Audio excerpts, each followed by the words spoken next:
Hey y'all, welcome to episode 15 of DEI in 5 bite-sized discussions on diversity, equity, and inclusion. Today, I want to talk about the harmful effects of misrepresenting your identity, particularly if you are working in the diversity, equity, and inclusion space. Oh, goodness. And I'll talk through some recent news of a DEI professional who is facing allegations that she misrepresented herself as a mixed race woman. So specifically, I am going to be talking about Raquel Evita Saraswati, who for years presented herself as a queer Muslim activist of Latina, South Asian, and Arab descent. And recently, her mother came forward in an interview with The Intercept, which I'll link the article below, sharing that her daughter's birth name is actually Rachel Elizabeth Seidel, and that she is of British, German, and Italian descent. Um, it's worth noting that misrepresenting your race or identity is not a new issue, and there have been similar cases like this, such as Rachel Dolezal. Oddly enough, they're both named Rachel. But Rachel Dolezal, if you're not familiar, is a white woman who pretended to be black and leveraged her black identity to become a prominent activist and leader of the NAACP. But the harm that is caused by, and there's so much more I could say about Rachel Dolezal, but DEI in 5. But the harm that is caused by misrepresentation is so significant, particularly in the DEI space, where authenticity and lived experiences are so critical to effectively supporting and advocating for marginalized communities. And in the case of this individual, Saraswati, although maybe I should be calling her Seidel, I don't know. I think her legal name now is Saraswati. I'm not positive.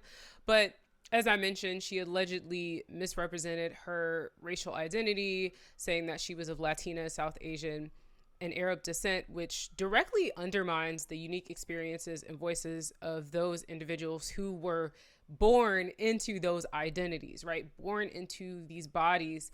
And this is especially problematic because this individual was working in the DEI space as a professional. Her most recent role was Chief Equity, Inclusion, and Culture Officer at AFSC, which is the American Friends Service Committee, which The Intercept states in their article, I'll just quote them, is a prominent Quaker organization known for its progressive values and social justice advocacy in the U.S. and abroad. She's also, and I don't know, she's resigned from the AFSC as I recently read, but she also co-founded what's called the Muslim Alliance for Sexual and Gender Diversity, and she also co-founded a group called Sacred Justice, which, again, to quote The Intercept, is a coalition of faith leaders dedicated to racial and social justice. And it keeps going. She also served as chair of Philadelphia's mayor's commission on LGBTQ plus affairs. Like I said, she recently resigned from the AFSC, but it doesn't appear that she responded to an open letter that her peers wrote her, and it doesn't appear that she has offered any sort of apology or explanation for her behavior. So there's that.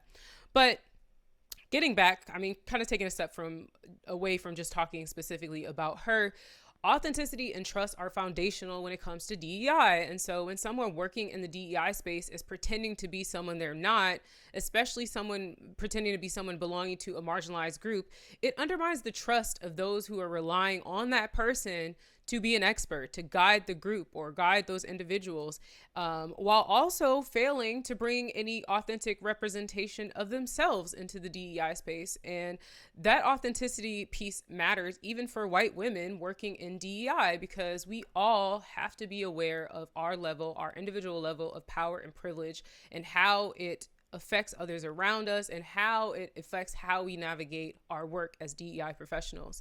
So misrepresenting yourself also harms the organization or organizations, plural, that you're working with, right? It erodes the trust. It undermines the work that has been done already or that is being done.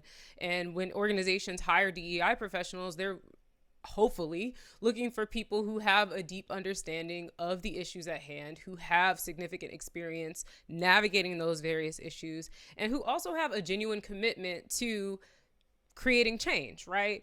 So by hiring someone who is lying about their identity, an organization can't benefit from the expertise of a qualified DEI professional, right?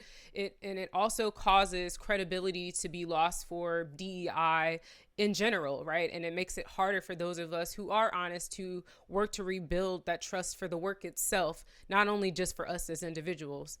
Cultural appropriation, which occurs when individuals from, a dominant culture take elements from a marginalized culture without really understanding or respecting or whatever else, is another issue, that has real consequences and is directly tied to this misrepresentation of race, right?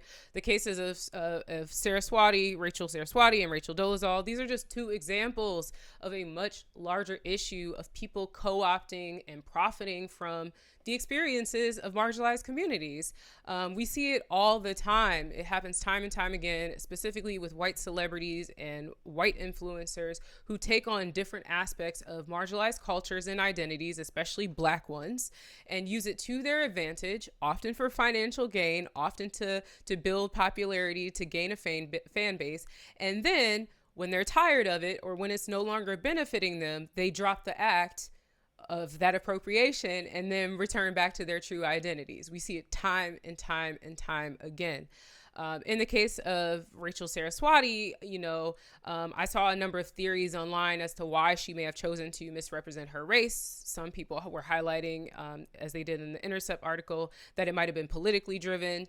There's another article, which I'll link below, from USA Today, where they named a number of potential reasons why, such as, feeling guilty about white colonialism, or that it could have been career driven. They said that maybe she wanted to be perceived as a quote unquote minority to be, I guess, sort of more appealing for that role, which is, working for this organization that has a fairly diverse group of people working there.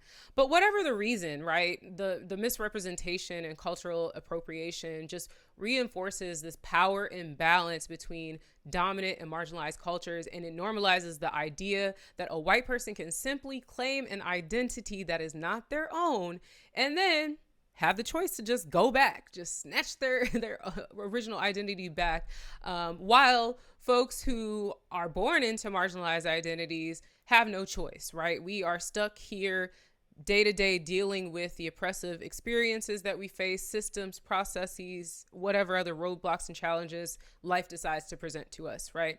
And I know people are going to say, oh, I don't see color, I just see you. No, society as a whole sees color. There are political implications. There are societal implications. It affects your finances. It affects where you can live. It affects how you can get education. It affects literally everything you do and we do as a society. There is a hierarchy based on race and ethnicity. You cannot argue that point. Go argue with your mom or whoever, as they say, as the kids say these days. So to wrap it up, again, misrepresenting one's race or identity is a serious issue, especially when it happens in the DEI space.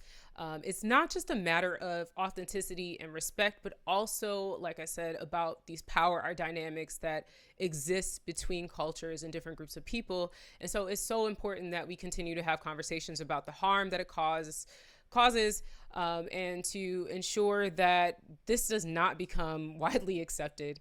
So that's it for today. I had to go on a little bit of a rant because I saw this and I was just like, here we go again, But thank you for listening. Thanks for tuning in. If you enjoyed this content, please like, share, and be sure to subscribe for more. I post videos for DEI in 5 every day of the week. And so check back tomorrow for our next episode. Until later, y'all. Thanks for listening. Bye.